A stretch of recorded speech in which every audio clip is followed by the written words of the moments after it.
소개받은 김선교입니다.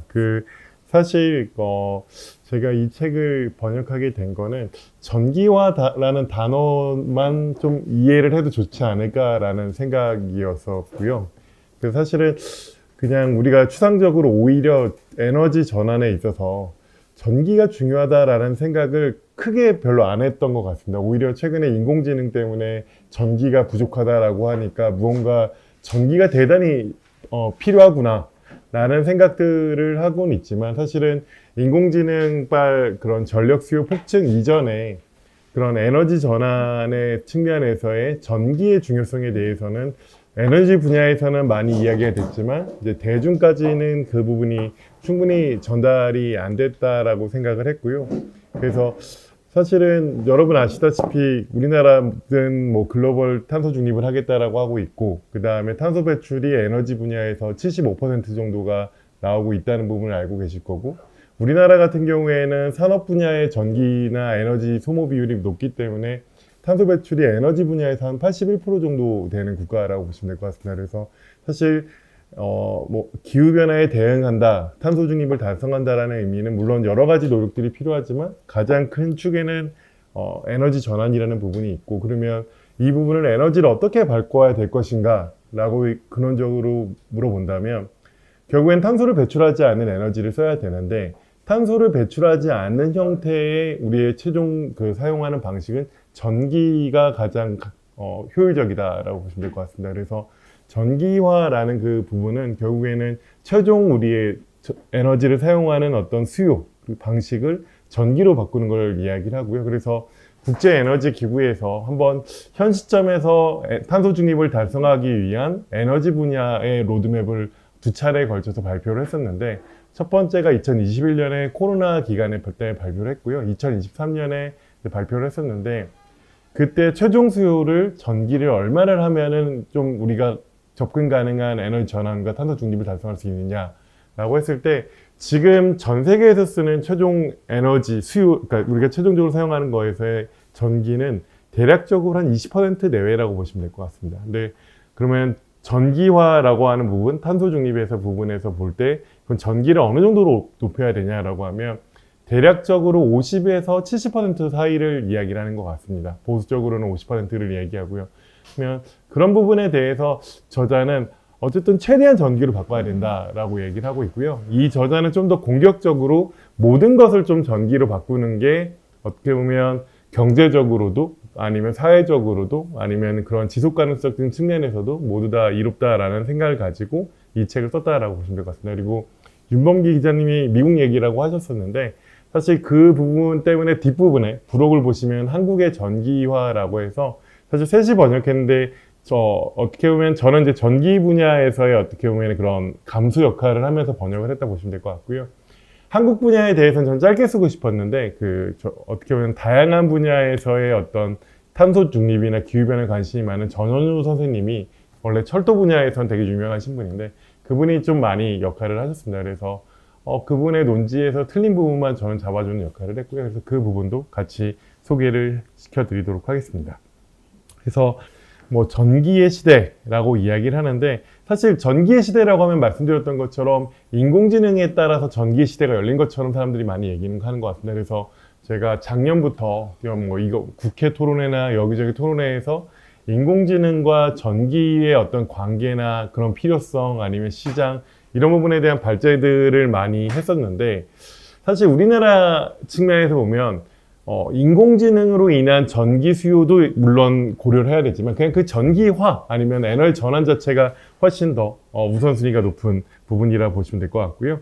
그래서 그러면 일단 전기화라는 부분에 대해서 제가 발표 자료 없이 주저리 말씀을 드렸지만, 이거는 유튜브에 찾아보시면 문화영화라고 해서 70년대 이제 국정 홍보를 위해서 만들어진 그 영화인데, 한번 우리 마을에 최초로 전기가 들어오는 날이라는 것을 검색하시면 나오는 영화입니다. 그래서 우리가 생각을 해보면 사실은 전기라는 거는 처음부터 우리나라에 존재하지 않았던 에너지 형태였고, 뭐 우리가 뭐 문헌상이나 보면 그런 왕릉에 최초로 우리나라에 들어왔고 에디슨이 1882년에 전기를 만들었다면 우리나라에 들어온 게 불과 10년도 되지 않아서 전기 시스템이 구축이 됐다 뭐 이런 얘기를 하는데 대중 전반적으로 이렇게 전기를 쓰게 된 그 부분들을 원래는 전기화라고 했습니다. 그래서 기억하시는지 모르겠지만 뭐 농촌 전화 사업 아니면 전기화 사업이라고 불렀고요. 그래서 사실은 전기를 못 쓰는 지역, 그러니까 전기 공급이 안 되는 지역에 전기를 공급하는 것을 원래는 전기화라고 불렀습니다. 전통적으로. 그래서 그때는 축제와 같았죠. 말 그대로 그런 문명사회로 들어가는 그 부분을 이야기하고요. 다양한 가전제품이나 이때는 전화 아니면은 통신, 그러니까 예전에는 전화라는 게 없었을 때 전화를 쓸 수 있었고 그리고 일부 집에서는 흑백 텔레비전을 볼 수 있겠고 이런 식의 어떻게 보면은 새로운 문명이 들어오는 방식이었던 것 같습니다. 근데 지금의 전기화라는 것은 어떻게 보면은 그 최종 에너지 관점에서의 최종 용도를 전기로 바꾸는 부분이라고 보시면 될 것 같고요. 그래서 제가 기후변화 강의를 할 때 저는 회사가 사실은 서울이 아니라 충북 혁신도시, 충북 음성에서 운전을 해서 왔습니다. 그래서 이렇게 서울에서 하자 그러면 저는 지방로로서 이 서울 집중에 대해서 다시 한번 생각을 해보게 됩니다. 그래서 저희가 한번 내려가겠습니다. 아닙니다. 근데 그런 생각을 해보게 되는데요. 그래서 저는 전 전기차를 몰지만 맨날 이런 생각을 하거든요. 오늘 제가 배출한 탄소보다는 좀 나은 강의가 됐어야 되는데 라는 생각인데 뭐 제가 전기차 얘기를 드린 이유는 제일 일반적인 전기화라고 하는 게 교통수단의 전기화입니다. 말 그대로 그런 내연기관이라고 하고 있는 석유를 넣어서 주유해서 들어가는 자동차를 전기차로 바꾸는 걸 대표적인 전화라고 하고요. 근데 그런 부분이 우리나라에서는 전기 생산하는 그 부분이 사실 전기화에서의 가장 중요한 원칙은 전기를 깨끗하게 생산한다, 최종 수요를 전기로 바꾼다 이 두 가지인데 우리는 전 단계인 전기를 깨끗하게 생산하는 국가는 아니기 때문에 석탄이 30%가 넘게 돌아가고 있는 상황이기 때문에 사실 전기차로의 전환이 그렇게까지 많은 효과성은 없는 걸로 알고 있습니다. 다만 중과 같은 경우에는 전체 새롭게 판매되는 자동차의 전체가 50%가량이 전기차고 그 중에서 순수 배터리차가 한 30~40%고 한 10%, 20%가 PHEV 형태라고 보시면 될 것 같은데요. 그런 경우에는 되게 효과성이 크다라고 이야기를 하고 있습니다. 그래서 어떻게 보면은 이동수단의 전기차인데 최근에 이제 오일 피크라는 이야기들이 사실 많이 나오고 있습니다. 석유 수요가 정체 국면을 가고 있다라고 하고 있는데 그 부분이 석유 수요의 절반 이상을 차지한 70%일 겁니다. 가량을 차지하고 있는 이동수단에서의 전기화 그 중에서의 그 부분의 역할이 되게 크다라고 얘기를 하고 있고요. 그 중심에는 중국이 있는 부분은 명확한 것 같습니다. 그래서 뭐 전기차 같은 경우에 이동수단, 모빌리티에서의 어떤 전기화를 가장 대표하고 있고요. 냉난방도 이제 전기로 하자. 그래서 대표적인 게 히트펌프를 이야기를 하고 있고요. 산업에서는 이제 철강 부분에서의 어떻게 보면은 그런 화석 연료를 줄이는 그 부분을 전기고로로 하고 그런 환원을 수소환원으로 하는 그런 방식에서의 그걸 전기화라고 하고요. 그 다음에 그런 부분에서 일단은 깨끗한 에너지로 바꾸는 그 과정이 기존에서의 안정적인 화력 발전이나 대형 발전이 아닌 다양한 형태의 재생에너지가 중심이 되다 보니까 전력 저장 장치와 같은 새로운 인프라가 필요하고 이런 것들을 효과적으로 통합하고 똑똑하게 운영을 할 수 있는 스마트 그리드나 아니면 그런 전력 수요 자체를 하나의 자원으로 보는 그런 부분들에 대한 것을 포괄적으로 이야기하는 그런 부분이라고 보시면 될 것 같습니다. 그래서 과거에는 그냥 전기 인프라를 확장하는 그런 부분들이 있었고요. 지금은 말 그대로 전반적인 것들을 개혁을 해서 다 최종 수요를 바꾸는 그런 과정들을 한다라고 보시면 될 것 같습니다. 그래서 이런 부분에 대해서 얘기를 할 때 이 저자는 사실은 인프라라는 관점을 좀 강조를 합니다. 그래서 우리가 전기화라고 했을 때 우리가 사실은 가장 최근에 경험한 게 코로나 아니냐.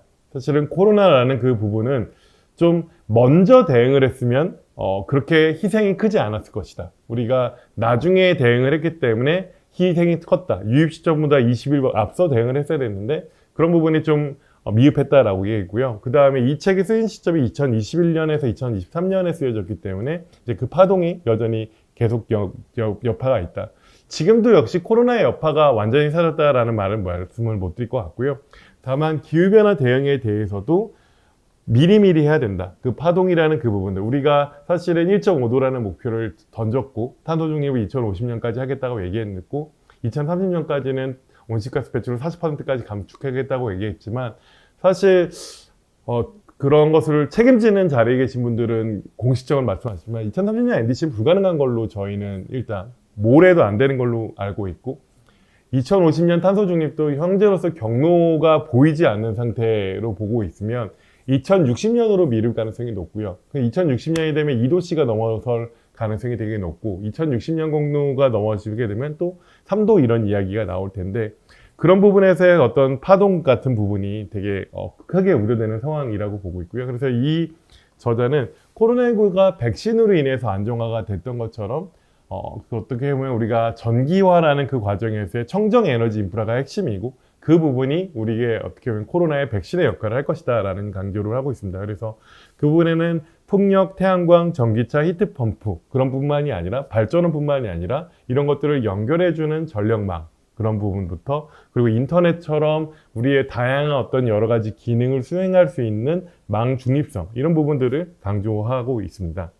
그래서 초반 1장에서는 이제 어떻게 보면 전체에서의 이 사람이 이야기하고 싶어 하는 내용들을 쭉 담았습니다. 그래서 뭘 해야 될까라고 하면 일단 2장 같은 경우에는 지금 당장 해야 된다. 속도전이다.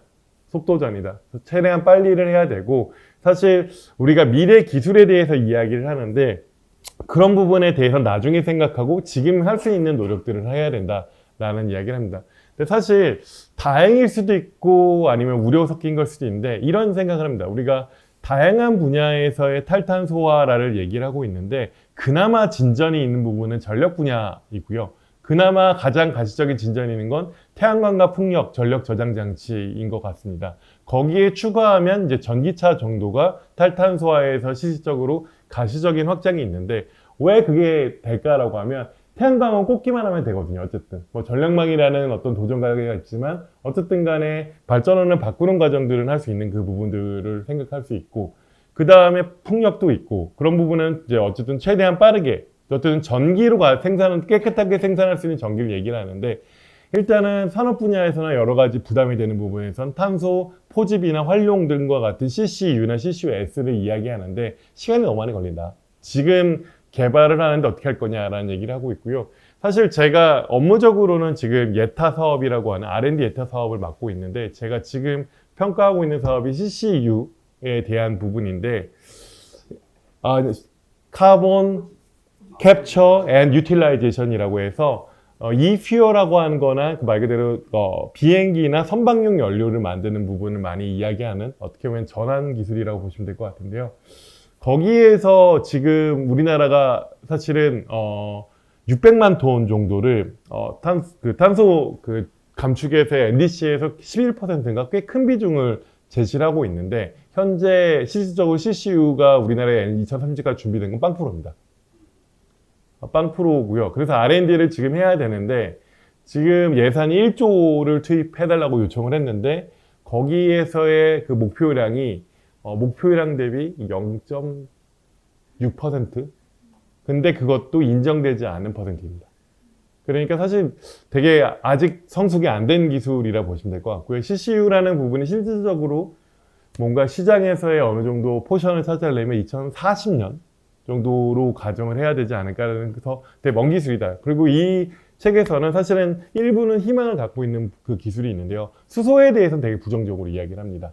근데 저는 많은 분들이 수소를 하시는 분들이 그러는데 수소 역시 당위성은 존재하지만 우리가 인류가 단 한 번도 그린 수소라는 걸 사용한 적이 없기 때문에 에너지원으로서의 그린 수소라는 건 존재하지 않았기 때문에 생산 그리고 생산하는 부분 그 다음에 그것들을 전달시키는 이동 그 다음에 활용 모든 전 경로를 다시 만들어야 되기 때문에 당연히 계획대로 안 될 거라고 생각을 했습니다. 대부분의 전문가들은 수소는 지연될 거라고 얘기했고요. 그래서 문재인 정부 때 2020년 초반이나 전후에서 수소 경제가 글로벌리 강조가 됐고 이제는 한 5년 지났기 때문에 어떤 실증의 어떤 성과들이 조금씩 나오고 있는데 일단은 결론을 말씀드리면 예상보다 여전히 가격이 너무 비쌉니다. 청정수소가 아니라 블루수소라고 하는 형태가 너무 비싸고 예상보다 한 3배 정도 비싼 상태이기 때문에 경제성이 안 나오고 있는 상태고요. 그린 수소 같은 경우에는 기술이 소위 말해서 그런 재생에너지를 통해서 수소를 전기로 바꾸는 그런 기술들이나, 그러니까 어떻게 전기로 바꾸는 그런 기술들이 별로 발전을 안 했기 때문에 어떻게 보면은 상업용 아니면 산업화할 정도의 수소 생태계는 여전히 요원하다. 어떻게 보면 2030년 목표가 35년으로 지연되는 형태가 좀 된다라고 했기 때문에 이 저자의 말은 그런 거를 하지 말자는 게 아니라 지금 당장 할 수 있는 거를 좀 집중해서 더 빨리 하자라는 이야기를 하고 있습니다. 그리고 우리는 무엇을 보고 그러면 가능하다고 봐야 되냐라고 하면 사실은 코로나19 때 그린딜이나 그린 뉴딜을 했을 때 여러 가지 비유들을 했는데 그때 두 가지 비유를 했습니다. 뭘 했냐면 존 F 케네디 대통령이 우주 가겠다라는 선언을 하고 10년 만에 달로 보냈던 것처럼 달 탐사에 있는 문샷을 비유하는 경우도 있었고요. 두 번째는 2차 세계대전에 어떻게 보면은 그러한 모든 공급망을 어떻게 보면은 그런 전쟁에 필요한 물자로 전환을 했고 그 부분을 2차 세계대전을 미국과 자유민주주의가 승리하게 되는 계기가 됐다라고 하는 그런 동원령 이런 부분을 비유하는데 이 책의 저자는 그 동원령을 얘기를 합니다. 그렇게 동원하는 것처럼 우리가 해야 된다. 바꾸어 말하면 그렇게 하지 않으면 안 된다. 어떻게 보면 안 된다는 말을 역설을 하고 있고요. 그리고 우리는 어떤 지식을 어떻게 알아내려야 될까 하는데 이 부분은 되게 우리나라에 있어서 되게 뼈아픈 부분입니다. 사실은 저도 내년에 연구과제를 이쪽으로 좀 할까 하는데 뭐가 뼈아프냐라고 하면 우리는 에너지 데이터 자체가 에너지경제연구원이나 일부 에너지관리공단이나 이렇게 수집을 하고 또 한전에서도 하고 있고 아니면 전력거래소도 하는 부분이 있는데 종합돼서 정기적으로 유통되는 데이터는 거의 없습니다. 비대칭 데이터가 있고 어떤 데이터가 중요한지도 모르고요. 통제되어 있고 그런 업데이트가 전혀 안 되어 있는데 미국은 그런 부분들이 잘 돼 있다라는 얘기를 하고 있습니다. 근데 그게 된 계기가 바로 1970년대의 오일 쇼크입니다. 오일 쇼크가 퍼지다. 사실 오일 쇼크에 대해서 문헌 공부를 이 책에서는 얘기는 안 하는데 오일 쇼크 이전에서의 미국과 오일 쇼크 이후의 미국이 완전히 에너지에 대해서는 다릅니다. 오일 쇼크 이전의 미국은 석유는 풍부하다. 우리는 펑펑 써서 경제를 성장하면 된다. 그래서 자원 고갈이나 에너지 안보라는 관점이 오일 쇼크 이전에는 없었습니다. 근데 오일 쇼크를 겪으면서 에너지는 안보가 필요하다. 에너지 공급을 지속적으로 하는 그 부분들은 정말 국가적으로 관리를 해야 된다로 바뀌었고요. 그때 에너지 데이터를 관리를 해야 된다라는 그 개념이 있어서 그때 미국에서 출연하게 된 게 미국 에너지부가 그때 출범을 하게 되고요. 별도의 부처가 생기고 에너지 정보국이라는 게 출범이 되게 됩니다. 그래서 에너지 정보국에서 어떻게 보면 에너지 정보를 체계적으로 업데이트하는 그 부분들을 패널 데이터를 수집을 하고 주기적으로 이렇게 업데이트하는 그 부분이 있고 이 저자는 자기가 이런 부분에 대해서 잘 아는 이유는 미국의 에너지 데이터를 모아가지고 정말 작은 단위까지 모아서 분석하는 작업들을 자기가 DOE 과제를 통해서 해온 사람이기 때문에 그런 부분이 필요하다라는 얘기를 합니다. 그래서 인공지능 시대에 사실은 전기라는 가장 어떻게 보면 에너지도 중요하지만 실질적으로 뭐 파운데이션 모델이라고 해서 우리가 고유할 수 있는 그 머리도 가짜라고 하는데 들어갈 데이터가 에너지가 별로 없습니다. 그런 부분이 되게 심각한 부분이고요. 그래서 이 사람은 그 데이터들의 활용을 해서 우리가 보다 효과적인 근거 기반의 전기와 정책들을 수립할 수 있다라고 얘기를 하고 있고요. 그래서 그런 부분에서 볼 때 참 여러 가지로 좀 답답했습니다. 실례로 이거와 좀 상관이 없지만 저희가 미세먼지 연구하시는 분들한테 제가 보면 우리가 위성 사진을 보면 어떤 특정 구간에 빨간 미세먼지가 중국에서 오는 것처럼 보이는 사진들이 유통이 되는데 그걸 보면서 사실은 그런 미세먼지 연구하신 분이나 대기 연구하신 분들은 전혀 상관없는 데이터 사진이라고 합니다. 왜냐면 그 데이터는 고도를 표기하지 않죠. 미세먼지가 우리에게 실질적으로 영향을 미치려면 어느 정도의 그 높이, 특정 높이에서의 미세먼지가 어떻게 이동하는지를 알아야 되는데 어느 고도에서 위에서 이동하는 건 전혀 미세먼지에 우리에게 영향을 미치지 않는다라고 합니다. 근데 우리나라는 데이터가 없다고 합니다. 그거를 하고 있는 연구자가 2명인가 밖에 없다라고 드렸고요. 그래서 나사에서 비행기를 통해서 연구과제를 DOE 과제로 일부 했었는데 그 이후로 뭐 업데이트를 하거나 그런 부분이 안 되는데 중국은 정확한 데이터가 있다라고 합니다. 그래서 조천원 박사님도 말씀하시는 게 그런 밀도 있는 데이터라는 게 어떻게 하면 이자, 어떻게 하면 그 공간마다의 그 데이터의 밀도가 얼마나 되냐인데 우리나라는 미세먼지에 대해서 없다. 그렇기 때문에 중국은 당연히 공개를 안 할 것이고 사실은 우리나라는 중국이 우리나라의 미세먼지에 얼마나 영향을 미치는지 모른다. 라고 이야기를 합니다. 근데 이 뭐 미세먼지에 대해서 말씀드리려고 하는 게 아니라 전반적으로 그렇다라고 보시면 될 것 같고요. 그래서 무엇을 해야 될까라고 하면 이 사람이 말하는 건 모든 것이기 때문에 이동, 주택, 그리고 이것들을 가능하게 하는 여러 가지 필수 인프라들을 빠르게 전환시켜야 된다라는 이야기를 합니다. 그래서 사실은 주요 사용한 에너지는 무엇일까라고 하는데 사실 저희가 이제 여기 원자력에 대해서는 양가적인 감정을 갖는데 사실 이 사람은 되게 현실적인 관점을 가집니다. 뭐냐면 나는 원자력을 싫어하지 않는다. 근데 현실적으로 미국에서는 원자력이 제약이 많다. 원자력이 그렇게 퍼질 거라고 생각을 안 하기 때문에 재생에너지 중심으로 전환을 해야 된다라고 이야기를 합니다. 그래서 미국은 태양과 재생에너지로, 그러니까 말하자면 태양이 중심이고 풍력 이렇게 두 개가 될 것이고 이러한 부분에서 전환을 해야 된다라는 그런 이야기를 하게 되고요. 그러면 제가 사실은 올해 한 10월까지 11월까지 책을 2권을 완료를 해야 되는데 네.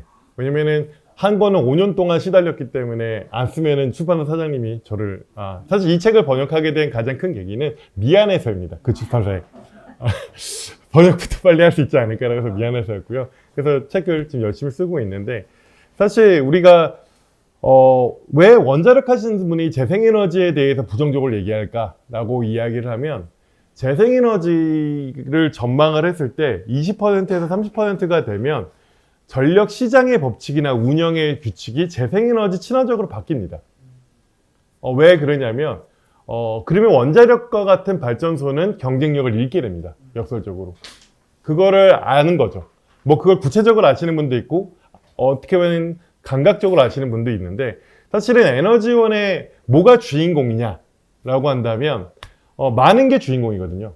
근데 재생에너지가 30%가 된다는 거는 재생에너지는 출력 시점이 다르기 때문에 오후 2시가 되면 태양광은 100% 출력을 하고요. 8시가 되면 0%가 되기 때문에 특정 시간대의 출력은 80%가 됩니다. 30%만 돼도요. 평균 30%만 돼도 80%나 아니면 그 이상 100%가 도달할 수 있습니다. 수요가 낮은 날에는. 그렇기 때문에 100%가 넘는 구간이 생기게 되면 다른 발전원들이 출력을 줄여야 되거든요. 왜냐하면 재생에너지는 연료비가 들지 않기 때문에 운영 규칙상에서의 변동 비중으로 지금 구성되어 있는 전력시장 규칙에 따르면 연료비가 높은 다른 발전소들이 꺼져야 되고요. 그런 부분에서 경직자원인 원자력 발전소는 경제 페널티를 부과하게 됩니다.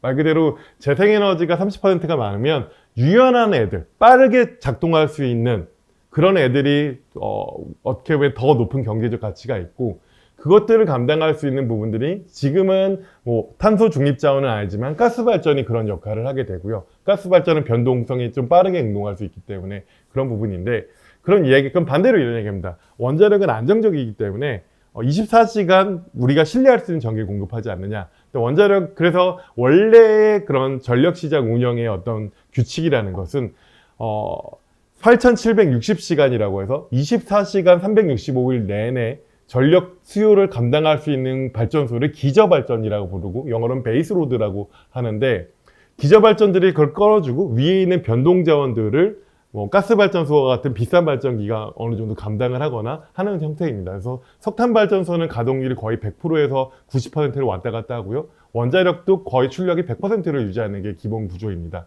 원자력 같은 경우에는 그럼 발전기를 왜 줄이면 안 되냐라고 하면 거대한 발전기일수록 발전기를 끄게 되면 그거를 다시 가동하는데 시간이 되게 많이 필요합니다. 그것도 핫 스타트가 있고 콜드 스타트가 있어서 시키느냐, 그러니까 어떻게 그 가열을 시키느냐 안 시키냐 했는데 어쨌든 간에 그런 부분에 있어서 한계성이 있기 때문에 최소 발전이라는 걸 유지를 해야 되는 그런 부분이 있는데 재생에너지가 많아지면 많아질수록 재생에너지도 잘라야 되지만 반대로 말하면 기존에 있는 경직석 발전에 대해서는 얘네들이 어떻게 보면은 처음에는 너 재생에너지가 조금일 때는 재생에너지가 눈치를 봐야 되는데 재생에너지가 많아지면 기존의 경직성 발전원들이 눈치를 보게 되는 그런 부분이라고 보시면 될 것 같습니다. 그런 부분 때문에 어떻게 보면 그런 소위 말해서 새로운 기능이 필요해진 시대인데 그런 원자력 발전소가 새로운 기능에 충족되지 못하는 그 부분들이 있고요. 그래서 사실은 재생에너지와 원자력 발전소는 그렇게 궁합이 좋은 발전 믹스가 아닙니다. 그런 부분이 있고요. 그러면 그런 부분에서 이제 충돌되는 부분이 있고요. 그리고 제가 사실은 이런 얘기를 하게 됩니다. 기저발전의 개념과 정의가 바뀌게 됩니다. 기저발전은 베이스로 들어가서 24시간 켜져 있는 건데 특정 시점에서의 기저발전은 가장 싼 게 기저 아닌가? 경제성 기준으로 하면 가장 싼 거면 재생에너지가 그 순간에 기저가 돼야 되는 거 아니야? 이런 식의 이론적인 접근이 존재하기 때문에 그런 부분에서의 시장 규칙에 어떻게 보면 삿바싸움을 열심히 하는데 그게 재생에너지 한 30% 정도의 기준이 되고 있고 지금 미국 OECD가 재생에너지가 30%에 도달을 한 상태라고 보시면 될 것 같고요. 좀 선도 국가는 40%를 도달을 했고 그 다음에 미국도 캘리포니아, 텍사스는 한 30%에 도달한 상황이라고 보시면 될 것 같습니다. 그래서 그런 부분을 얘기를 하고 있고요. 재생에너지에 대한 어떤 일반적인 생각은 간헐적이기 때문에 얘네들을 의존할 수 있느냐, 데이터 센터를 재생에너지 100%로 할 수 있느냐. 근데 사실은 전기 공급에서의 가장 중요한 부분은 신뢰도라고 생각하시면 되거든요. 내가 전기를 쓰고 싶은데 그때 전기를 공급할 수 있는가가 가장 쉽게 표현한 신뢰도라는 그런 부분인데 근데 재생에너지는 신뢰도가 없잖아, 공급에. 라는 그런 부분인데 사실은 가능한 부분은 오버캡합니다. 필요보다 더 많이 설치하면 됩니다.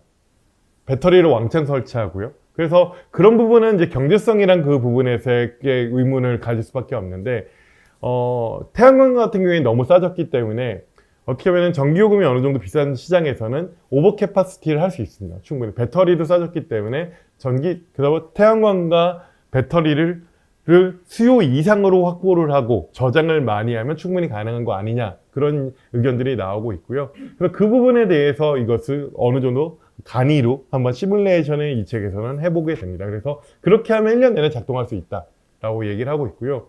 그 다음에 사실은 단기 변동, 그러니까 일간 변동에 대해서는 그렇게 할 수 있는데 계절 변동이나 어떻게 보면은 불확실성에 대해서는 어떻게 해야 되느냐라는 그 부분인데 이 책에서는 얘기는 하지 않았지만 사실은 재생에너지가 많아졌을 때의 신뢰도를 확보하는 그 부분에서의 장기 전력 저장 장치에 대한 논의가 이제 미국에서 R&D 관점에서 좀 시도가 되고 있습니다. 그래서 지금 있는 미국에서 전력 저장이라고 하는 부분들은 전기화, 그러니까 어떻게 보면 화학 물질들, 리튬 이온 기반이 9% 이상이라고 보시면 될 것 같고요. 장기 전력 저장치는 0.5%밖에 되지 않고 있기 때문에 그 부분은 R&D의 어떤 도전 과제, 아직은 경제성이나 아니면 규모 있는 그런 부분을 만들지 못한 그 부분이라고 보시면 될 것 같습니다. 그래서 저는 개인적으로 지금 원자력에서 얘기하고 있는 소형 원자로 SMR이 아직 상용화가 안 된 부분인데 목표하는 시점이 2030년을 많이 제시하고 있는데 2030년은 1호기를 말하고요. 대규모 양산이라는 그 스케줄이나 공급망이라는 그런 그 생각하면 2035년 정도가 돼야 가능성 여부가 좀 판단이 될 것 같습니다. 전력 장기 저장 장치가 한 2035년 되면은 어느 정도 가시화가 될 것 같고요. 그래서 결국엔 시장에서의 어떻게 보면 그런 부분에서의 그런 어느 정도의 마켓시어, 시장 점유율을 차지하고 주류 기술이 될 것인가 여부는 결국에는 기술과 경제성이라는 그 두 가지 축이라고 생각을 하고 있고요. 지금은 어떻게 보면은 지금 있는 자원으로 최대한 활용하자는 게 이 책의 컨셉이고 나중에서의 지배적인 기술이 무엇이 확정될 것인가는 한 10년 정도 우리가 지켜봐야 되지 않을까라는 생각을 합니다.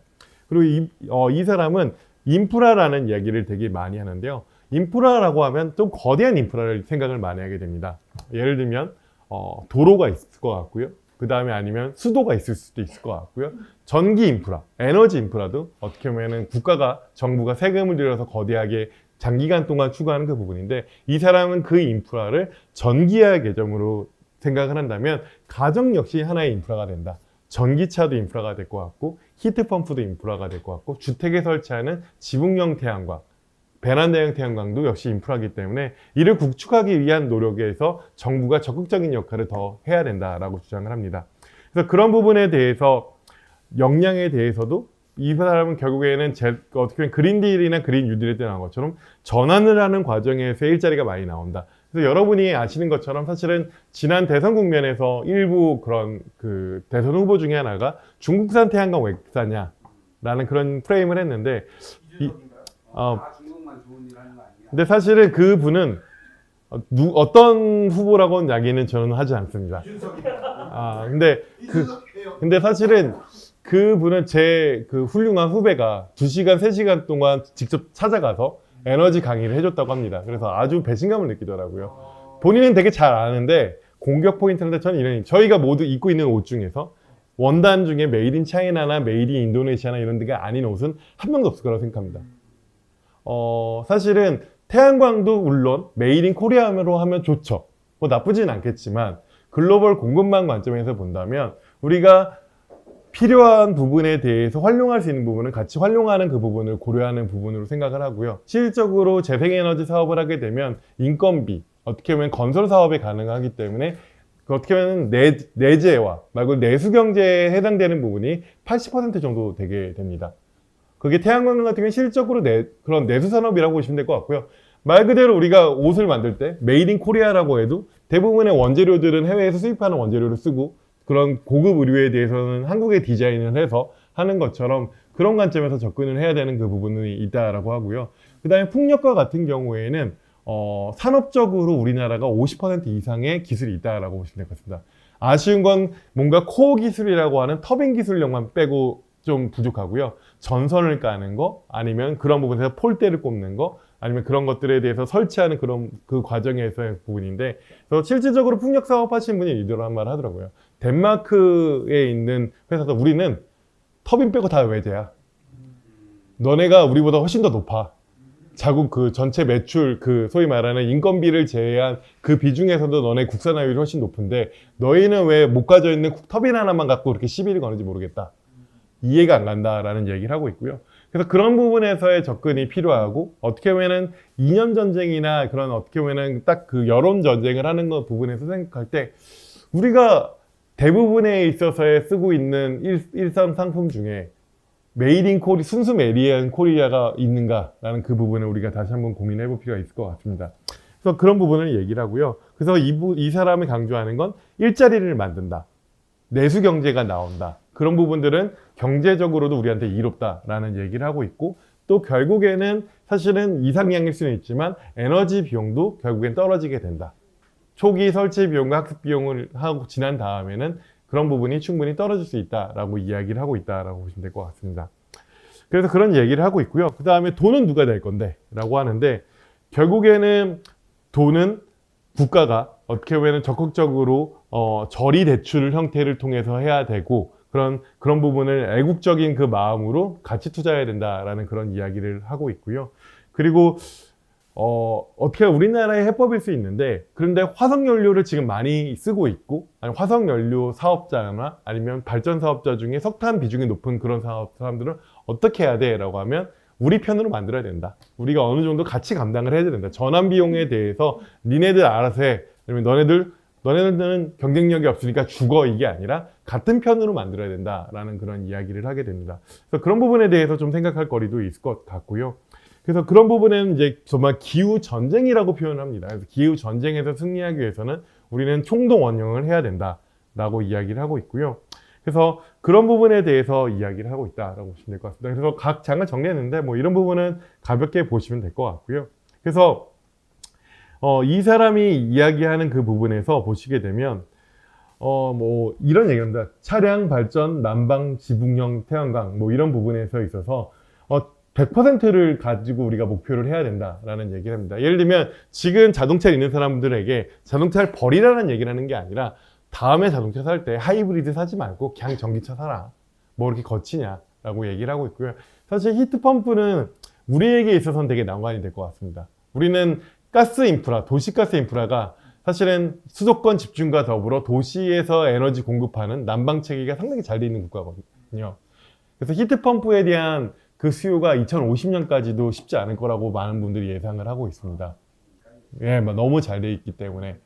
그래서 사실은 독일과 같은 경우에도 히트펌프가 되게 비싼 기술이기도 하거든요. 초기 설치비가 비싸기 때문에 뭐 100만 원 이상의 그 어떻게 보면 인프라 투자 비용이 들기 때문에 어떻게 보면은 처음에 이제 큰 건물 뭐 이런 정도나 그런 에너지 효율 빌딩 공공기관 빌딩에서 시작하고 주거까지 가는 그 부분은 새로운 도전 과제가 역설적으로 될 수 있는 그런 부분이라고 생각하고요.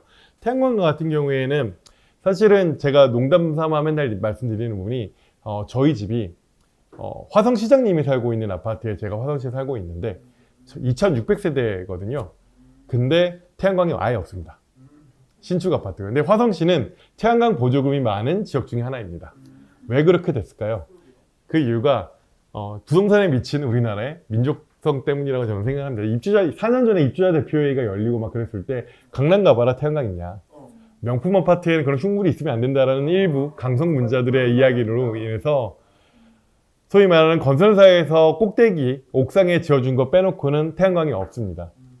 그러니까 눈치 게임이 된 거죠. 그래서 제가 태양광을 깔고 싶어서 제 첫 집이거든요. 그래서 깔자라고 했지만 너는 음성에서 일하고 일주일에 두세 번 집에 왔다 갔다 하지만 나는 직장이 우리 바로 아파트 옆에 있단다.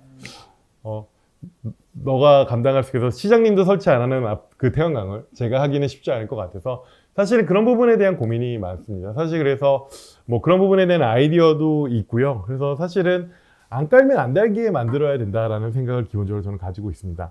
그래서 이제 다양한 생각들을 중간중간에 했는데요. 사실 제가 말씀드렸던 것처럼 석탄 발전기 같은 경우에 되게 큰 문제가 되고 있습니다. 문재인 정부 때 그때쯤에 이제 준공 단계에 있는 석탄 발전기를 어떻게 할 것이냐, 환경단체나 어떤 기후운동가들은 인허가 해주면 안 된다라고 얘기했고요. 근데 이것의 비극은 우리가 여러 가지로 녹색 선장을 외치셨던, 그리고 어떻게 보면 삽질을 열심히 하셨던 이명박 정부께서, 이명박 당시 대통령이 퇴임 직전에 인허가한 게 석탄 발전기가 문재인 정부에 들어왔고, 여러분이 강원도에 여행을 하시게 되면 신규 석탄 발전소가 무려 5기가와트 정도가 설치가 되어 있습니다. 최근 5년 동안 준공된 겁니다. 최근 석탄 발전소의 수명은 요즘 발전소는 또 튼튼하게 짓거든요. 50년 이상 가동이 되고요. 우리나라의 탄소 중립 목표는 2050년입니다. 시점이 되게 안 맞는 부분이라고 보시면 될 것 같고요. 그러면 석탄 발전소가 얼마나 되냐면 1.5기가와트짜리 석탄 발전소 한 개가 대략 탄소 배출의 전체 총량의 1% 정도 합니다. 어마어마한 탄소 배출인데 이걸 어떻게 할 것인가의 문제고요. 지금은 주식시장이나 아니면 채권시장의 관점에 있는 삼척 블루파워라고 하는 그 부분이 사실 가동률이 20%도 되지 않습니다. 그 이유는 발전기는 건설이 됐는데 송전솔로가 건설이 안 됐습니다. 그래서 삼척 블루파워에서는 정부에 소송을 걸겠다라고 하고 이야기가 되고 있고요. 사실상 정크본드가 된 상황인데 우리가 용인에 우리가 그런 반도체 밸리를 만든다고 했을 때 지난 정부에서 송전솔로를 건설을 해서 용인에 공급하는 자원을 1차적으로 쓰겠다라는 계획이 있었고요. 그래서 지난 정부가 전력망 3법이 지난 정부 때 통과가 됐는데 왜 해줬냐?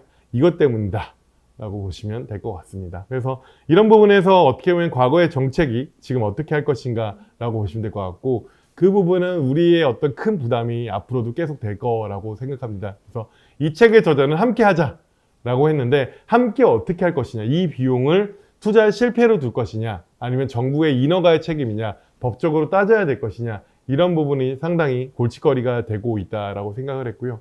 저는 개인적으로 제가 업무적으로 최근에 보령을 갔는데, 보령에 가시면 중부발전이라고 있고요. 보령에 석탄화력 단지가 엄청나게 크게 있습니다. 저는 국가 안보기관이기 때문에 어떻게 보면 인허가를 받아야 들어갈 수 있는데 저는 이제 들어가서 봤는데 일단 한숨밖에 안 나오더라고요. 대략적으로 그 규모가 5기가와트 정도 되고요. 어마어마하게 큰데 이재명 정부에서는 일단은 석탄에 대해서 조기 폐쇄를 노력하겠다라고 얘기를 했는데 그것을 무엇으로 대체할 것인가 라는 생각이 첫 번째로 들었고요. 이런 얘기가 있었습니다. 지난 충남 쪽에 있는 지사님들은 그때 탄소 중립도 있었고 미세먼지도 있었기 때문에 적극적으로 석탄 발전소를 폐지하는 쪽으로 노력을 하셨는데 그렇게 하다 보니 일자리 축소나 세수 축소가 있기 때문에 오히려 표를 잃게 되는 정책이 됐다라는 이야기를 하게 됩니다. 그래서 그런 부분에서 볼 때 사실 실질적인 우리가 정의로운 전환이라고 해서 새로운 일자리를 어떻게 보면 탈탄소로 만드는 그 부분이 개념적으로는 바람직하고 왔지만 실질적으로 그 지역을 어떻게 할 것인가라는 그 부분은 사실 현실적인 답은 없다. 우리가 갖고 있는 많은 문제들처럼 뭐 대학가 같은 경우에도 남쪽에 꽃 빨리 피는 쪽부터 대학이 망한다라고 하는데 교육부에서 사실상 손을 놓고 있는 그런 부분처럼 석탄 발전소에 대해서 그런 고민이 되고요. 또 얼마 전에 제가 여수의 그 석유화학 정유단지들을 업무적으로 지나가면서 봤는데 여수에선 전기를 무엇으로 공급하는가를 봤는데 석탄이더라고요. 그 여수의 석유화학에서 배출하고 있는 어마어마한 탄소와 그리고 그 석탄 발전소는 그 여수의 지역을 보면서 전라남도의 그 미래는 어떻게 될까라는 생각이 돼서 진짜 출장 가서 잠이 안 오더라고요. 보통 여수 밤바다를 보고 관광하러 갔는데 저는 그 탄소 배출을 줄인다는 그 사업 때문에 산업단지를 갔었거든요.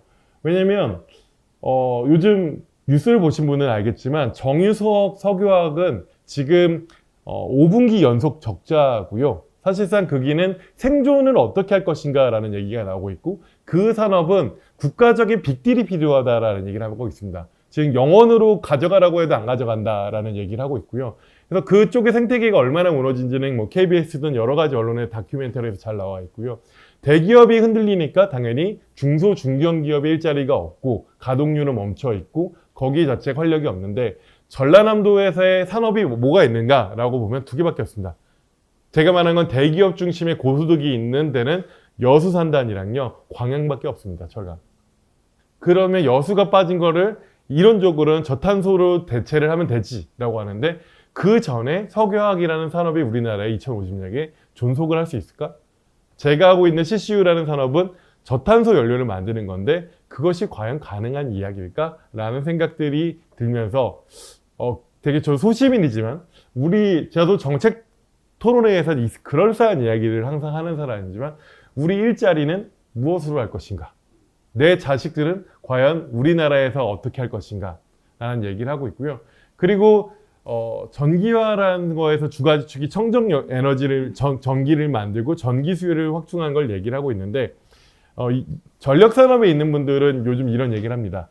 우리나라가 인공지능 전기를 별로 걱정하지 않아도 돼. 왜냐면 우리나라의 전력 수요에서 대부분을 큰 차지하고 있는 산업 전기가 우리나라 절대량이 줄고 있습니다. 경기가 안 좋아서요. 네, 산업 전기가 계속 줄고 있다. 경기가 안 좋아서. 그러니까 되게 안 좋은 거죠. 그래서 경기가 안 좋고 인구가 줄면 탄소 중립으로 가는 탄소가 감축하지 않느냐. 우리가 노력을 해서 전환을 해서 탄소가 줄어야 되는데 그냥 우리의 활력이 줄어가지고 덜 움직이고 덜 먹고 덜 생산해서 줄느냐라고 하는데 그렇게 지금 우리나라가 가고 있는 모습이 보이고 있다는 그 부분이 현실과 이상의 어떤 괴리가 있다라고 생각을 하고 있고요. 그리고 사실은 우리가 태양광을 되게 많이 깐 것 같은데 여러분이 여기 서울 종로나 아니면 여의도를 보시면 여의도 국회의사당에도 태양이 별로 보이지 않습니다. 저는 되게 국회의원들도 반성해야 된다고 생각을 하고 있고요. 그래서 경기도가 열심히 한 지자체죠. 근데 경기도에서 2021년부터 2024년까지 1가구 일반전소 미니 태양광 사업을 했다라고 그런 홍보 자료를 했는데 3,409kW 설비를 했다라고 해서 찾아봤습니다. 그러면 경기도에 550만 가구가 있는데 얼마나 되느냐인데 0.13%입니다. 0.13%. 그래서 1,000가구 중에 한 곳밖에 설치가 안 됐으니 잘 안 보이는 건 당연하고요. 그 대표 사례가 저희 집 2,600세대가 있는데 심지어 보조금 때문에 3년에서 5년이면 투자 비용을 회수하고요. 태양광의 설비는 15년에서 20년 동안 그러니까 보증이 15년이고 실질적으로 수명은 20년 이상이기 때문에 10년 동안은 무조건 전기요금 반값으로 깎아주는 아주 훌륭한 설비인데 그렇게 설치를 하지 않는다라는 그 부분이라고 보시면 될 것 같고요. 되게 안타까운 현실이다라고 생각을 합니다. 그래서 제가 수서에서 회의가 있어서 걸어가는데 모든 동에 태양광이 깔려 있어서 훌륭한 단지다. 이거는 동대표가 훌륭하다. 라고 생각했는데 찾아봤죠.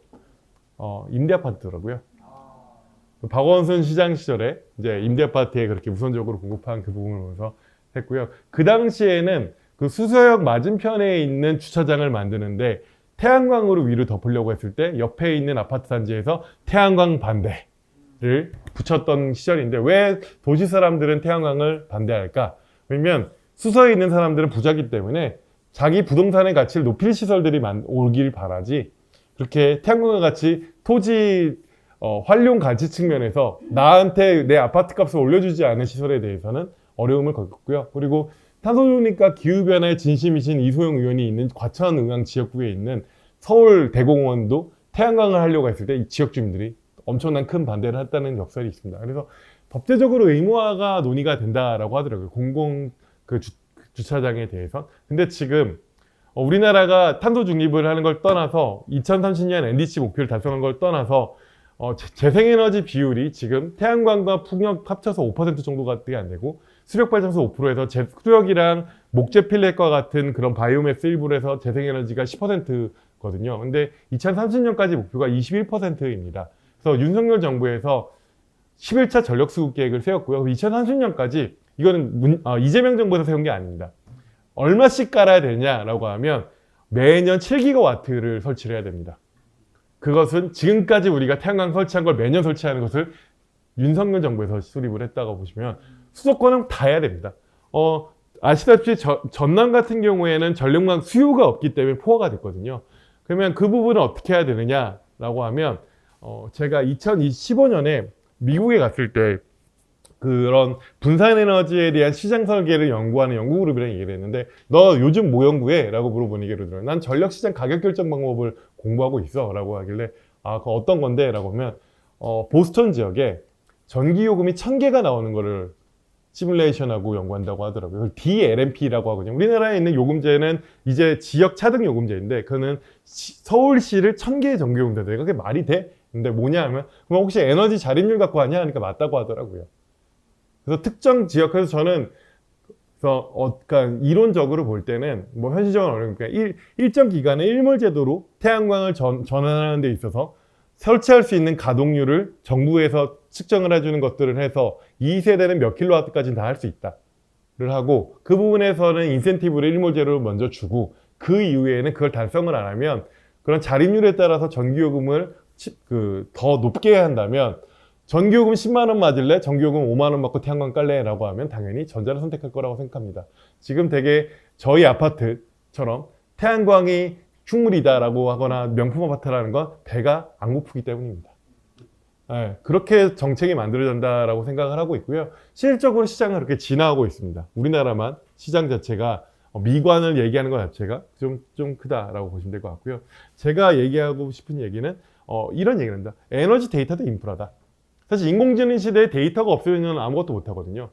지금 데이터가 제가 한전에 있었을 때 제가 박사를 졸업하고 한전에 3, 4년 동안 있었고 이런 부분에 대한 것들이 관심이 있어서 막 물어보고 다녔거든요. 귀찮게. 근데 데이터가 실시간으로 되게 많이 창출되고 데이터베이스가 있고 서버가 있는데 한 달 저장하는 것도 있고 저장 안 하고 날리는 것도 있고 한전에서도 뭐가 중요한 데이터인지도 모릅니다. 그리고 중요한 건 데이터 관리하는 것 요즘 뭐 AI 데이터 센터가 제가 퇴사하고 만들어졌으니까 좀 관리를 할 수는 있는데요.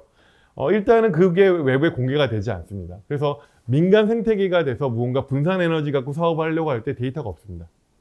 그런 부분에서의 한계성이 있고요. 그래서 그런 부분에서 미국은 되어 있다. 그래서 그런 부분을 우리는 하자라고 하는데 우리는 고해상도 데이터라는 게 존재하지 않습니다. 그래서 여기서는 이런 말입니다. 제조, 예를 들면 제가 포스코에 가서 탄소 배출이나 각각 영역별로 내놔라고 하면 제가 예타를 심사하기 때문에 저한테 주거든요. 내부 정보입니다. 근데 그것들을 공공으로 못 쓰거든요. 근데 미국은 제조업, 가정, 상업 건물 이런 그런 전기를 많이 쓰는 다소비 시설에 대해서 5년 주기로 표본 조사를 한다고 합니다. 몇 %씩.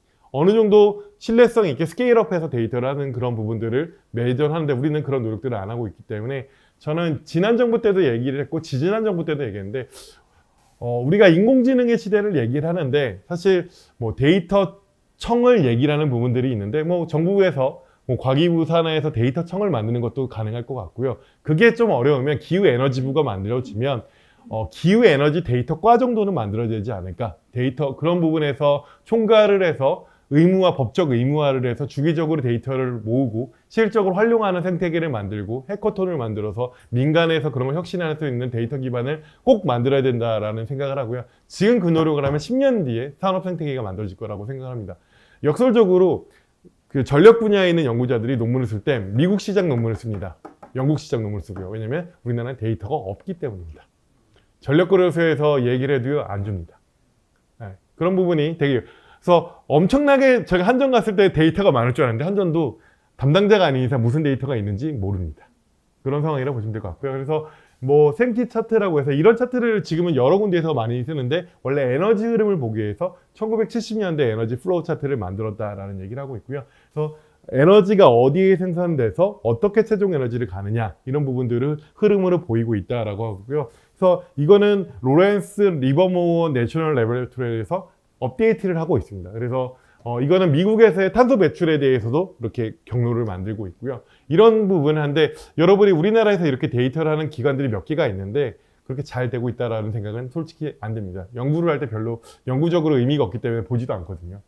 그런 부분을 얘기를 하고 있고요. 그리고 세계 에너지에 대해서는 뭐 자기네 나라가 아니니까 최신 데이터가 2011년이긴 하는데 이런 식으로 어느 정도 어떻게 보면 전반적인 파악을 하는 노력들을 하고 있다라고 보시면 될 것 같습니다. 뭐 도로 운송에 대해서도 하고 있고요. 근데 도로 운송에 대해서는 되게 되게 세부적으로 보고 있습니다. 그래서 고속도로와 고속도로가 아닌 거, 화물 트럭, 아니면 이륜 자동차 이런 식으로 몇 대가 있고 에너지의 흐름과 탄소의 흐름이나 이건 에너지의 흐름들을 쭉 정리를 했다라는 그 부분인데 시작점부터 끝까지 어느 정도가 낭비인지 이런 정도의 어떤 데이터가 고해상도로 있는데 우리나라는 없다라고 보시면 될 것 같습니다. 그래서 그런 부분에 대해서 상당히 얘기를 하고 있기 때문에 전기화를 하기 위해서는 데이터가 필요하고 우리는 가지고 있고 정립을 해서 하자라고 이야기를 하고 있다라고 보시면 될 것 같습니다. 그래서 사실은 뭐 에너지 사용을 현미경으로 봐야 되고 나는 그걸 여러 번 자랑한다. 이 책에서 내가 이 작업을 했어.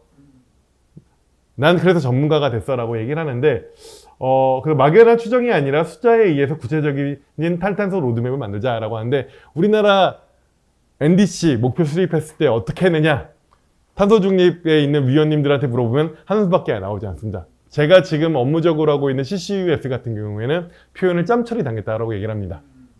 에너지 이만큼에 산업 힘들지 좀 줄여줄게 이만큼에 나머지 탄소 어떻게? 야 흡수는 활용으로 해. 그리고 예산도 없고요, 법도 없고요, 0%입니다. 지금 CCS 동해가스전에 묻겠다는 거 SK가 힘들다고 빠졌고요. 그래서 예타가 표류하고 있습니다.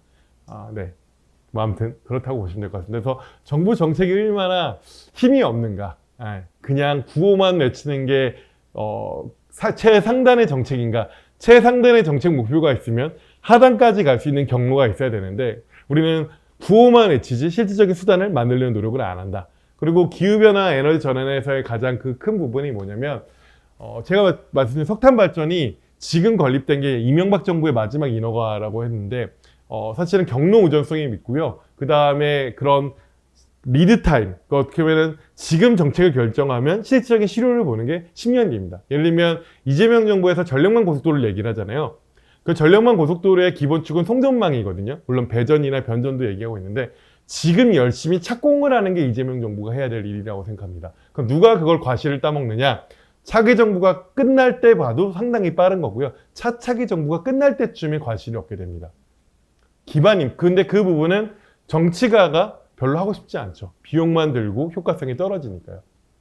그러면 지금 이재명 정부에서 그러면 해야 될 건 뭐냐? 모든 곳에 재생에너지를 깔아야 되고요. 수도권에 얼마나 많은 재생에너지를 할까의 고민인데 다행히 김동연 지사께서 지난번에 경기도 아리백을 하면서 재생에너지 잠재량과 토지의 어디가 되는지에 대해서 좀 조사한 부분이 있다라고 합니다. 물론 해상도가 얼마나 높느냐 그런 부분에 대해서는 좀 이견이 있을 수 있는데 그런 부분에서 일단 수도권은 최대한 태양광을 많이 깔 수 있는 노력을 해야 되고요. 지방에 있는 부분을 수도권은 올라오는 그 부분에서의 송정만 고속도로는 어떻게 보면은 지금 조기 착공과 법을 바꿔서 신속 착공을 할 수 있는 그런 부분들. 지방의 수요를 만들어주는 그 부분에 대해서는 고민이 필요하다. 사실은 제일 고민을 많이 했던 게 정부 수립했을 때 전남에 지금 태양광은 설치는 됐는데 전력망이 연계가 안 된 게 기가와트 단위로 대기 중인데 이걸 어떻게 처리해야 될까라는 그 부분이 있었고 그 부분을 처리를 했죠. 어떻게 처리를 했냐면 한전선을 비틀었습니다. 무슨 말이냐면 송전망이라는 걸 할 때 어느 정도 망 운영자는 여유를 갖고 운영하길 바라거든요. 꽉 차게 되면 문제가 생기니까 그래서 그걸 여유를 한 20%를 가지고 있었습니다. 그래서 안 돼. 인허가를 안 해줬죠. 너 넣으면 안 돼. 80%가 넘어. 근데 자기네들이 또때로 필요해 할 때는 90%까지 쓰고 그럽니다. 그러니까 사업자들은 알고 있었죠. 얘네들 평소에는 안 된다고 하는데 급할 때는 또 90%까지 넘어까지 되게 하고. 그런데 이제 정부에서 이런 거죠. 내놔. 그래서 10%를 올렸습니다. 그래서 그 부분이 이제 그 전망이 든데 90%인데 그 이상은 안 되거든요. 그 이상은 정말 망의 정체고 그럼 변전소를 지어야 되잖아요. 멀리 보내려면 변전소는 건설 기간만 최소 5년이고요. 인허가와 이런 걸로 하면 10년 정도 걸리는 인프라라고 보시면 될 것 같습니다. 그러니까 이게 정말 그런 부분에 고민을 하는 그 부분을 생각할 필요가 있다라는 말씀을 드리고요. 그래서 제가 사실은 이 책을 얘기하면서 뭐 왔다 갔다 하면서 초반에 말씀드린 게 이건 2시간 구성의 발표 자료이기 때문에 절대 못 끝나기 때문에 중요한 얘기를 미리미리 한다라고 보시면 될 것 같습니다. 그래서 이 발표 자료를 공유해 주시면 됐고요. 모든 챕터에 있는 얘기들을 제가 정리를 했다라고 보시면 될 것 같습니다. 그래서 사실은 과거에서의 에너지 위기, 그러니까 미국에서의 에너지 위기는 70년대 오일 쇼크인데 그때는 에너지 효율을 높였다. 그래서 에너지 효율이라서 우리가 어렸을 때 TV, 브라운관 보면 스타마크가 있었거든요. 에너지 효율 등급. 그런 걸 했고 연비 규정이라는 걸 만들었다. 근데 지금은 그렇게만 해도 수요가 10% 주니까 그런 식으로 했는데 지금 그것만 갖고 안 됐고 지금은 전면 교체. 그게 바로 전기화다라는 그 이야기를 하고 있습니다. 그래서 뭐 윤석열 정부가 뭐 문재인 정부를 냈는데 저는 윤석열 정부가 기후변화 대응 측면에서는 스스로 자해를 해서 3년 만에 나간 게 다행이다. 왜냐면 저는 이걸 다 기억하거든요. 탄소 중립했을 때 영향력 있는 사람들이 TV에 나오고 정책 토론에 나와서 이런 말을 했을 때 제가 저 부역자들은 나는 기억할 거야. 이런 생각에 농담 반 진담 반인데요. 뭐라고 했냐면 지금 기술이 부족하다고 하더라고요. 탄소를 줄이는 부족하기 때문에 지금은 현실적인 경제에서 합리적이고 합리성, 현실성을 되게 강조했습니다. 그 탄소중립위원회에서. 그래서 윤석열 정부 기간 동안에는 평균 2% 줄이겠다. 그리고 자기네가 물러났을 때 평균 9.29%고 우리는 원래 숙제를 몰아서 하는 거잖아요. 마지막 연도에 18% 정도를 한 번에 하겠다. 그러면 2030년에 기적이 열리는구나. 모든 기술이 성숙하고 그래서 말도 안 되는 로드맵을 하는데 기술 성숙을 이유로 하고 그 자리에 막 그 저명한 물리학자인 포항공대 석좌 교수이고 뭐 서울대 수석처럼 임상승 교수님 불러서 막 그런 미래 기술에 대해서 말하는 거 보면서 제가 과학기술 하는 사람이지만 5년 만에 뭔가 저렇게 혁신적인 뭔가가 나와? 그리고 막 탄소 포집화 활용을 되게 강조를 하더라고요. 그래서 제가 R&D를 지금 숙제를 미루는 도구로 활용을 한 건 참 안 되는데 그리고 R&D 예산을 자르는 걸 보면서 훌륭하다라는 생각을 했다라는 생각을 합니다.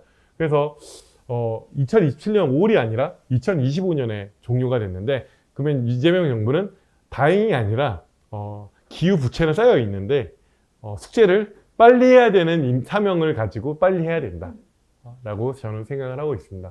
그래서 사실은 탄소 중립이나 NDC 그래서 이 말을 하더라고요. 그 토론회 했을 때 김대중 시절 환경부 장관이었던 김명자 박사님 교수님께서 그 말씀 하시더라고요.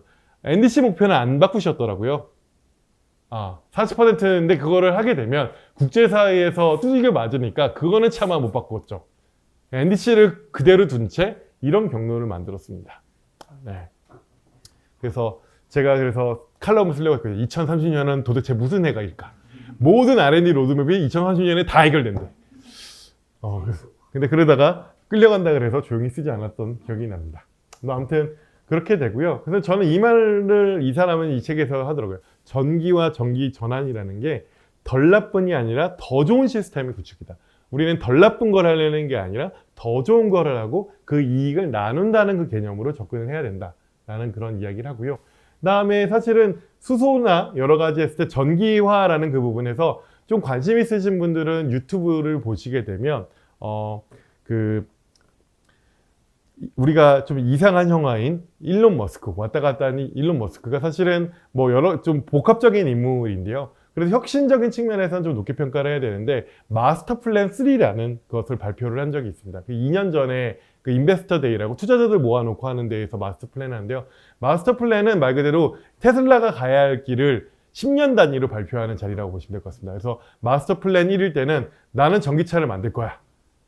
마스터 플랜 2는 자율주행차를 할 거야. 그 마스터 플랜 3는 뭐냐면 전기화된 세상을 만들 거야. 나 혼자 못하니까 같이 하자. 라는 건데 이 전기화자라는 책이랑 되게 일맥상통하는 그 부분이 있습니다. 뭐냐면 전기는 효율적이다. 왜냐면 재생에너지와 모터로 해서 전기를 하게 되면 거의 효율성이 생산량과 사용량에서 나가는 게 20%밖에 안 된다. 근데 화석연료, 아까 생키 다이엄을 했지만 열을 태워가지고 그 열을 쓰거나 액체를 끓여서 증기를 쓰는 게 화석연료 시스템이기 때문에 낭비가 70%다. 그렇기 때문에 효율성이 높아서 전기를 바꾼다는 건 총수요를 낮춘다는 거기 때문에 총수가 낮아지기 때문에 전기와 인프라는 우리가 그런 전체 투자 효과성 측면에서 되게 높다. 그래서 전기화가 안 되는 그런 어려운 부분에 대해서는 좀 장기적으로 R&D를 해야 되는데 그 부분이 에너지 밀도를 고려해야 되는 항공유와 같은 그 부분들, 그 다음에 선박 이런 부분들은 도전 과제이지만 나머지는 다 할 수 있다 라고 주장을 하는데요. 이 책의 저자도 마찬가지입니다. 근데 수소에 대해서 이 사람이 싫어하는 이유는 전기를 만드는데 전기 분해를 해야 되거든요. 전기 분해라는 게 65%고요. 그래서 그걸 수소를 만든 다음에 다시 저장을 해야 되거든요. 그래서 그 부분에서 75%. 그다음에 연료 수소를 저장한 다음에 다시 전기를 바꾼 또 하는 그 부분에서 0.24%인데 이거 무슨 삽질이냐. 이거는 수소는 꼭 필요한 데만 쓰자. 배터리와 모터 이 기념 관점인 전기를 하면 72%인데 이런 부분에서라고 하고요. 그래서 저는 되게 얘기 들은 게 독일에 계시는 염광희 박사님이랑 같이 논의를 제가 독일 출장 가서 물어봤는데 우리나라는 산업적으로 접근하니까 수소 수요를 어떻게 더 많이 만들까에 대한 고민이 있다고 합니다.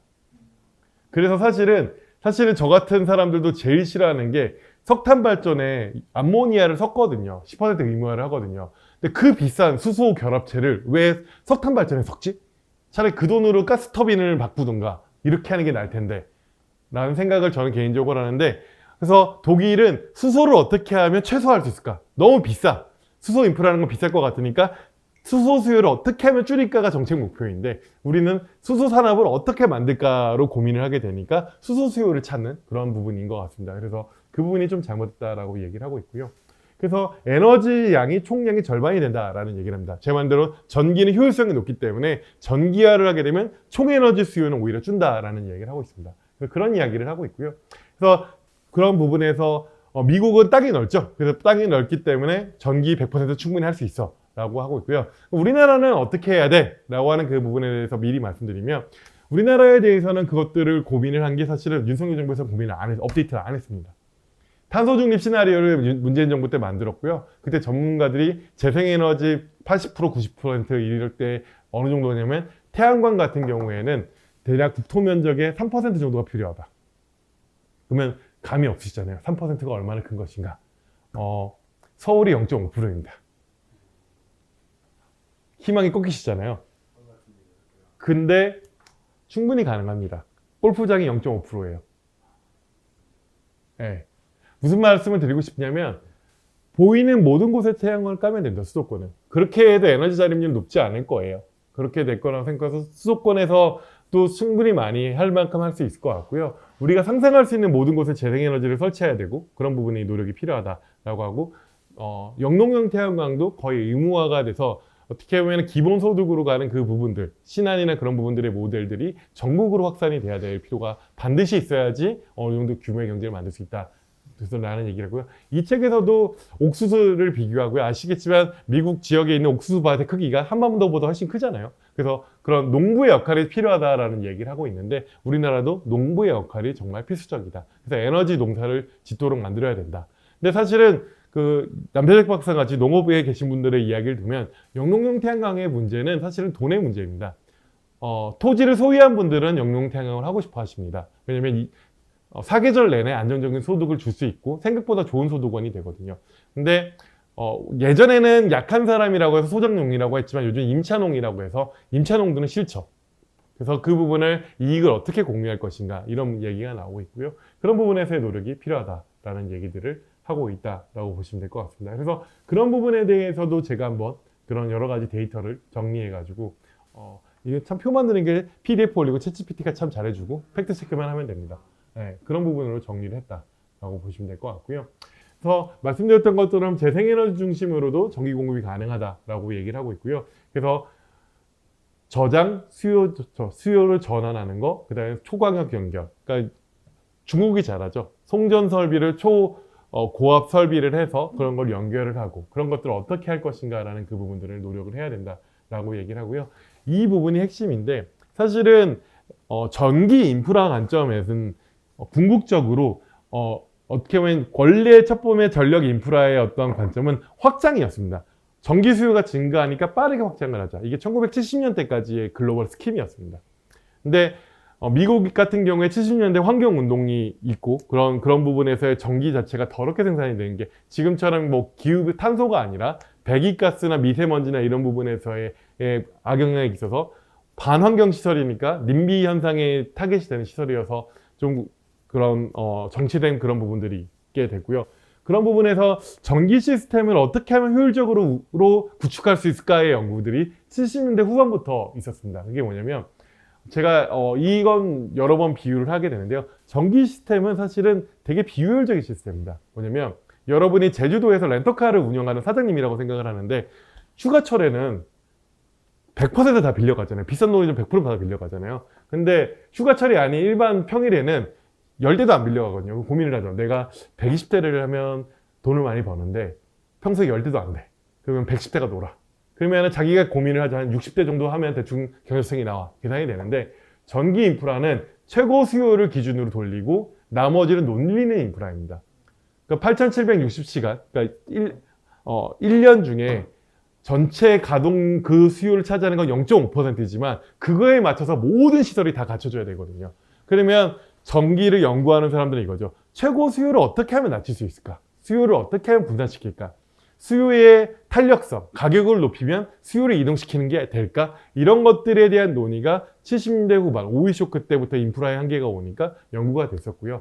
요즘은 이제 그런 부분에서 기후변화라는 테마로 가고 재생에너지가 많아지면서 문제가 뭐냐면 발전이 예를 들면 오후 2시에 태양광이랑 왕창 되고 저녁에 생산이 안 되면 수요를 오후 2시에 왕창 만들자, 우겨 넣자 라는 게 전력에서의 가장 큰 도전 과제입니다. 발전 곡선에 맞춰서 수요 곡선을 넣자. 원래는 수요 곡선에 맞춰서 발전을 준비하자가 기존의 스킴이었다면 지금은 이걸 우겨 넣자.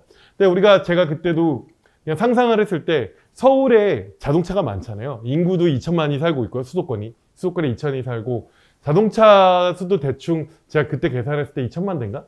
정도가 되는 걸로 알고 있는데 전기차로 50%가 바뀌게 되면 6kW라고 하는 저속 충전을 해도 안 됩니다. 포화가 됩니다. 그러면 전기차 비중이 지금은 그렇게 높지 않기 때문에 전체에서 1%가 이제 넘었고 신차에서 10%만 차지하고 있어서 그렇게 망 부담이 덜 되는데 전기차가 우리의 목표처럼 10% 20% 가게 되면 스마트 충전은 의무화가 됩니다. 어디에서나 전기차가 있어야 되고요. 말 그대로 저는 인센티브 설계를 이렇게 할 것 같습니다. 전기차는 무조건 충전에 꽂아놔. 그렇게 해야 내가 보조금 줄 거야. 안 그러면 너 전기차 되게 비싸게 사야 돼. 그런 식으로 설계를 해야 되고요. 꽂으면 자동 충방전을 해야 됩니다. 자동 충방전을 해야 되고 분산을 시키고 그거를 당연히 저녁에는 시프트 그거를 생산 시설로 바꾸는 건 이제 인센티브 시스템으로 바꾸게 되고요. 시프트를 하는 그런 것들뿐만이 아니라 실시간으로 조정하고 하는 미세에 있는 그 출력 조정을 유연성이라고 하는데 그게 배터리가 가장 좋은 자원이고 그게 유연 자원을 많이 잡는 연구에서는 전기차가 미국 같은 경우에도 30%가 조만간 넘을 텐데 그게 전체 유연 자원의 30%에서 40%가 자동차가 될 것이다. 배터리란 좋은 자원을 발전으로 안 쓴다는 건 멍청한 일이다. 라고 얘기를 하고 있습니다. 근데 저는 다시 돌아오면 우리가 우버가 처음 등장했을 때 되게 기대를 많이 했죠. 이제 차를 안 사고 우버를 할 거야. 근데 이제 알잖아. 사람은 개인 공간을 원하고 생각보다 택시를 대체하는 수준으로 우버가 생기더라. 근데 자율주행과 우버가 돼서만데 이 집은 저는 이제 전기 공급 측면에서는 내가 소유를 하든 우버가 되든 특정 시간에는 알아서 충방전을 하는 그 모습들. 그래서 뭐 우버가 처음 했을 때는 주차장에 있는 차가 98%다. 그럼 효과성을 높이자 했는데 전기 공급 측면에서는 전기차는 머스트다. 그렇게 안 가면 안 된다. 그래서 언제 시장이 발화되는가를 저도 되게 많이 관심 갖고 있거든요. 그래서 미국에서는 지금 실증을 하고 있고요. 영국이나 하는 그런 부분인데 2030년이 되면은 데모 시장이 열릴 것 같고요. 35년에는 지금 전기차처럼 많이 활용되는 시장으로 갈 것 같습니다. 그 부분에선 당연히 인공지능이나 배터리 운영 스킴이 있는 테슬라나 그런 부분들이 뛰어날 것 같고요. 지금 이미 전기차의 스마트 요금제들은 외국에서 많이 출시가 되고 있고요. 우리나라 같은 경우에는 보이지 않게 하고 있습니다. 뭐냐면 전기차 충전하면 6kW, 7kW가 되고 있거든요. 근데 사실은 저도 전기차를 쓰지만 별로 신경 안 쓰는데 4kW를 느리게 한다고 합니다. 업자들이. 그렇게 하고 인센티브를 받아간대요. 그거는 이제 속도를 줄이는 그런 형태거든요. 상관없죠. 사실 소비자는 상관이 없는데 그 DR을 요구를 한다고 합니다. 그 수요가 많았을 때 사업자들한테, 그리고 이제 하나솔루션이나 그런 충전 사업자들한테 하는데, 제 친구 하나솔루션은 충전 쪽 하는 친구가 제 후배인데 이러더라고요. 1년 동안 전화 2번 받았다고. 왜 이렇게 충전 속도가 느려졌냐고. 그러니까 뭐 관심이 없다는 거죠. 어쨌든 그런 부분을 지금은 그런 부분들로 얘기를 한다라는 말씀을 드릴 수 있을 것 같고요. 그래서 다양한 부분으로 제가 말씀을 드리고 있고요. 어느 정도는 뭐 되는데, 그래서 저는 뭐 당연하다. 지금 장난하냐. 우리가 태양광에 대해서 강남같이 비싼 아파트에서는 BIPB, 좀 멋지고 비싼 태양광을 깔라고 하고, 또 연금용 당연히 해야 되고, 철로에도 깔고 있고, 공장 지붕은 지금 없어서 못하고 있죠. 호수에서도 하고, 바다에서도 하고, 터널에서도 하고, 이런 부분은 일상적인 모습이 돼야지 우리가 재생에너지 목표를 조금이라도 달성할 수 있다. 그런 부분이고요. 재생에너지는 비싸다라고 하는데, 글로벌은 싸다고 하는데, 우리나라는 비싸냐 하는데, 우리나라의 가장 큰 문제는 패널 가격이 아니라 땅 가격이죠. 땅 가격이 일본 열도보다 더 비싼 우리 한반도 가격이 2배나 큰데, 그런 부분에 얘기를 하는데, 최근에 그런 미국의 LBNL이라고 해서 버클리에 있는, 그러니까 그 샌프란시스코에 있는 국립연구소에서 있는 한인 과학자가 연구를 해서 우리나라도 35년 정도, 30년에는 태양광이 싸질 것 같다라고 했는데요. 이 친구가 이번에 인하대학교에서 임용받아서 왔다라고 하더라고요, 후배인데. 그래서 이 친구 만나서 물어보려고 하는데, 어쨌든 사실은 규모의 경제를 어떻게 만들 것인가가 좀 관건인 것 같습니다. 그런 부분에서 얘기를 하고 있고요. 그래서 인프라 얘기를 제가 아까 말씀드린 거 얘기를 하고 있고요. 그래서 쭉쭉쭉쭉 보시면 제가 그 말한 내용들이 쭉쭉 있다라고 보시면 될 것 같습니다. 그래서 일자리. 그래서 이 사람은 세계대전 제로다. 2차 세계대전이고 지금은 세계대전 제로다라고 얘기를 하고 있고요. 저는 이 부분에서 되게 동의를 합니다. 사실은 많은 그런 기후 쪽의 연구자들이 얘기를 하는데, 우리가 1차 산업혁명, 2차 산업혁명, 뭐 1차 웨이브, 뭐 그런 얘기를 하는데, 지금은 무슨 시대냐? 인공지능의 시대고 4차 산업혁명이라고 하는데, 저는 인공지능과 기후변화 대응이라는 그 두 가지가 믹스된 것이 진정한 혁신 생태계, 우리의 방향이 되지 않으면 안 되는 시대가 아닐까라는 생각을 개념적으로 하고 있고요. 그래서 그런 부분에서 얘기를 하고 있습니다. 그래서 제가 말씀드렸던 것처럼 이것을 간이로 한번 해봤습니다. 그래서 최종 에너지 수요 같은 것들을 얘기를 했고요. 근데 최종 전기화를 하게 되면 어떻게 보면 효율성이 높아지기 때문에 그런 부분에서의 추가 수요를 생각하면 우리는 721TWh 정도를 추가를 해야 된다라고 계산을 했고요. 그래서 철도와 농업, 철도 같은 경우와 뭐 상업, 철강, 화학, 도로, 수송 이런 부분에서의 전반적인 전기화, 이 책에서 얘기한 전기화가 있는데 난이도가 조금 다 다르다. 철도는 그래도 좀 많이 전기화가 되고 있고요. 농업도 전기를 많이 씁니다. 석유나 이런 부분은 뭐 별로 안 써요, 옛날만큼. 그렇기 때문에 그런 부분은 어렵지 않을 텐데, 상업이나 철강, 화학 같은 경우에는 정말 답이 없을 정도 어렵고요. 그래서 요즘 이런 얘기가 나옵니다. 포항제철을 가면 요즘 포항제철이랑 포항시랑 사이가 안 좋다. 왜냐면 고로 있잖아요. 그 석회석이랑 그 석탄을 때우는 시설들이 포항에 많은데 그거에 포항제철이 투자를 안 하려고 한다고 합니다. 그래서 제가 그 탄소 중립 전략 로드맵 할 때 수소 쪽을 제가 맡아서 물어봤거든요. 혹시 호주나 이런 데서 오퍼 많이 얘기나 공장을 해외에 짓자는 얘기를 하고 있고, 포스코도 사실은 좀 여러 개에 대해서 다양한 경로를 고민하지만 전기로로 바꾸는 그 부분에서 하긴 하지만 뭔가 포항 자체는 점점 위축되는 흐름으로의 어떤 모습들이 보인다라고 얘기를 하고 있습니다.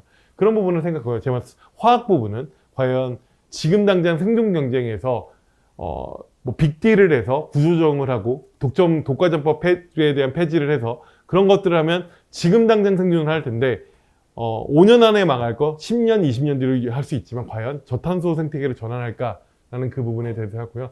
도로 수송은 이제 전기차 1%거든요. 이제 1%가 넘었는데 과연 이거를 어떻게 할 것인가라는 그 숙제가 상당히 난이도가 높다라고 하고 있고요.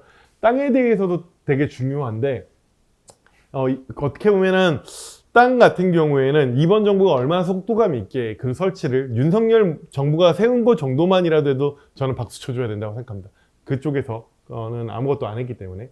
그리고 돈 같은 경우에는 전현우 작가는 이렇게 얘기를 하더라고요. 자기가 계산해봤는데 우리나라 석유 수입하는 비용이 인프라 투자 비용과 비슷하대요. 그러니까 전기화를 하는, 그러니까 이게 실질적으로 그렇다라고 주장하는 게 아니라 그런 컨셉으로 갈 수 있지 않을까라는 어떤 개념적으로 했다라고 보시면 될 것 같습니다. 그래서 그런 부분에 대해서 얘기를 하고요. 그래서 요즘 이제 여러 가지 이야기에 대해서 마지막으로 말씀드리고 이제 이미 1시간 정도가 됐다면 두 가지를 비교합니다. 트럼프는 화석 연료를 선택했고요. 중국은 전기 탱커를 꿈꾸고 있습니다. 그래서 최근에 사실 2, 3년 전부터 논문이 많이 나왔고요. 지금은 언론에서 나오고 있는 것 같습니다. 2, 3년 전에는 전기 쪽에서의 패권은 중국이 가져가고 있다. 그래서 중국이 어떻게 전기 수요를 늘리고 있는지 우리는 봐야 된다. 라는 게 연구 논문들이 많이 나왔고요. 요새는 파이낸셜 타임스, 뉴욕 타임스 이런 데에서 중국은 전기 패권국이 됐다. 미국은 최종 전기 수요가 20%로 정체가 됐고 유럽도 20%로 정체가 됐는데 중국은 90년대에 전기 3% 썼는데 5%인가 썼는데 지금 30%다. 그리고 모든 탈탄소 기술을 중국이 다 패권을 갖고 있다. 전기차도 우리나라 사람들은 BYD 지나가는 거 보고 무시하는데 로봇 청소기처럼 될 수 있다. 청소를 하신 분은 알 거예요. 로봇 청소기는 중국게 더 비싸죠. 중국게 압도적으로 좋죠. 그런 것처럼 전기차가 중국을 무시하는 거는 우리나라밖에 없다. 라는 이야기를 하고 있고요. 그래서 전기 레이스에 대해서 이런 부분에 대해서 좀 위기감을 느껴야 된다라고 얘기를 하고 있고요.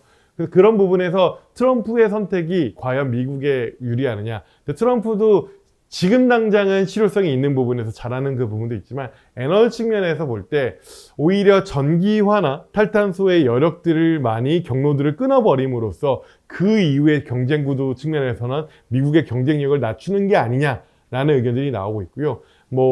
얼마 전에 원 비리풀 법이라고 해서 그 법은 되게 정치적인 입법인 게 민주당에서는 단 한 명도 찬성표를 던지지 않았고요. 공화당이 오히려 이탈표가 나왔던 법이라고 보시면 될 것 같습니다. 그런 부분에서 볼 때 어떻게 보면은 트럼프가 중간 선거가 어떻게 되느냐 내년도 선거에 따라서 이런 부분에 대한 어떤 방향성도 좀 가셔야될 수 있지 않을까라고 생각을 하고 있습니다.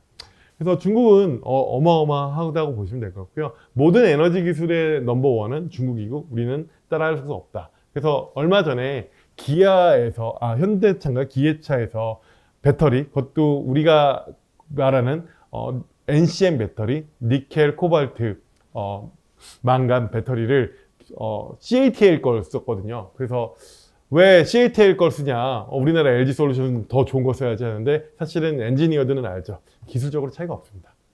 NCM도 중국 잘 만들고요. 더 싸요.